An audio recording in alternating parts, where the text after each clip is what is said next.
Good morning, everybody. I'm Mark Zinni, and this morning for Eric. It was late Wednesday night, East Coast time, that the Russian invasion of Ukraine began.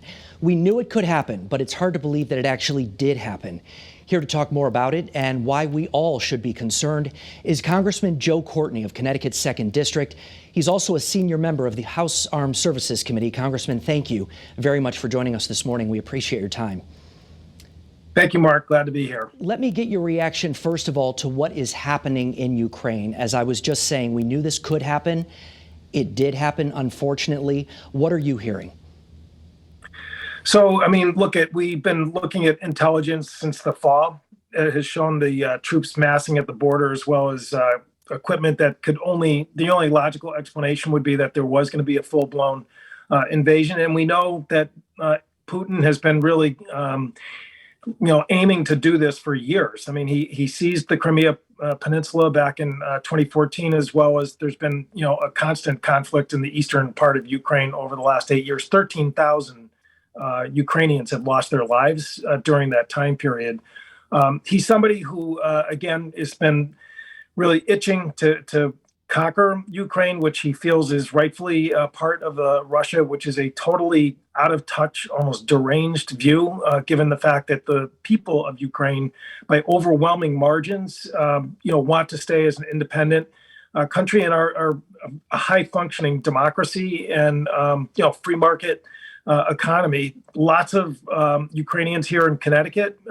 We have many in Eastern Connecticut, which I represent.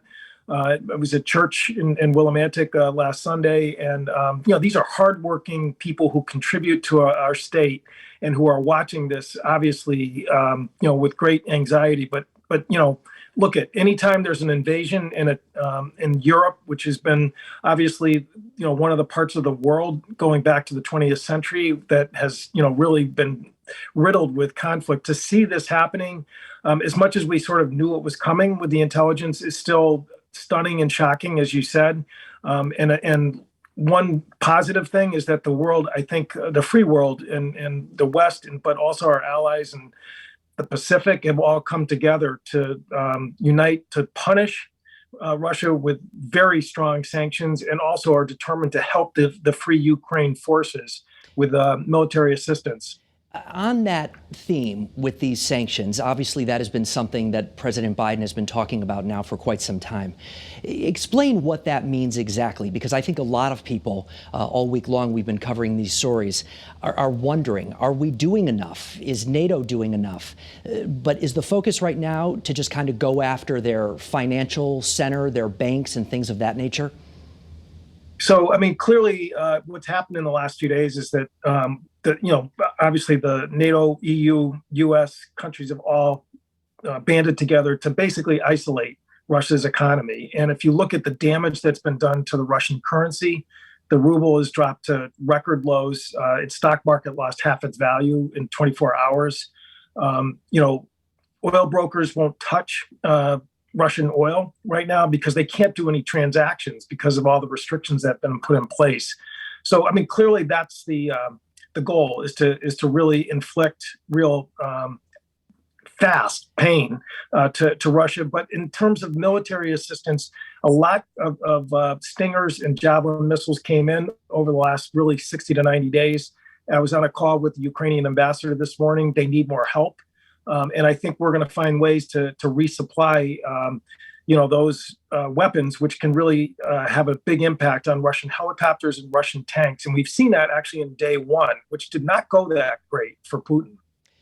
Are we doing enough right now, though? Because I know Congresswoman Rosa DeLauro the other day had made the comment that she really thought there was more we could do, more sanctions, maybe more action of another kind. What are your thoughts on that? Is it enough right now? Well, yeah, I don't know exactly when Rosa said that, but clearly, we've seen a pretty steep ratcheting up of the sanctions really just in the last 48 hours with the second tranche that came out and that the president announced this week. Europe is already looking at a third tranche. And again, the Belgians, which control this SWIFT transaction mechanism, which is really kind of the death penalty in terms of any economic transactions, is still sort of ready to go and holster. But as I said, if you look at the markets in terms of the Russian economy, I mean, they are really going in a tailspin right now, just from the first two sets of sanctions that are happening there. And as I said, I think it has really been impressive because these countries were not together 2 months ago. European countries in the U.S. But I think the stunning realization of how dangerous Putin is right now in terms of what he's doing to the international rule of law and world order, I think has been just an incredible impact in terms of getting people united and moving together in meaningful ways. Well, he also seems to have united his own people in his own country almost against him. You see these protests that are happening with these people all throughout Russia. They don't want war, it looks like, at least in a lot of the video that we're seeing on the internet. Now, that takes a lot of guts to do that. And we have to do everything we can in terms of making sure they're getting good information. The Voice of America, for Ukraine and Russia now is in overdrive in terms of really countering the misinformation that Putin has used for his whole time in office, and I think it's been effective in terms of really countering the false narrative that Putin's trying to create. Now, before we let you go, we don't have much time, Congressman, but why should people in Connecticut be paying very close attention to this over the next coming days?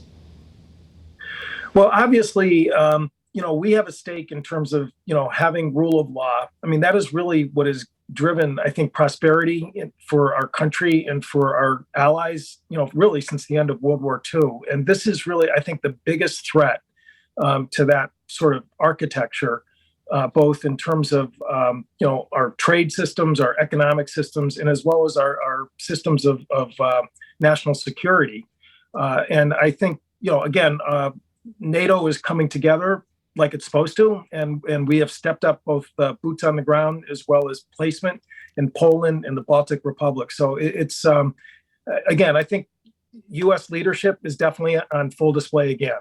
Congressman Joe Courtney, thank you very much for joining us this morning. We appreciate your time.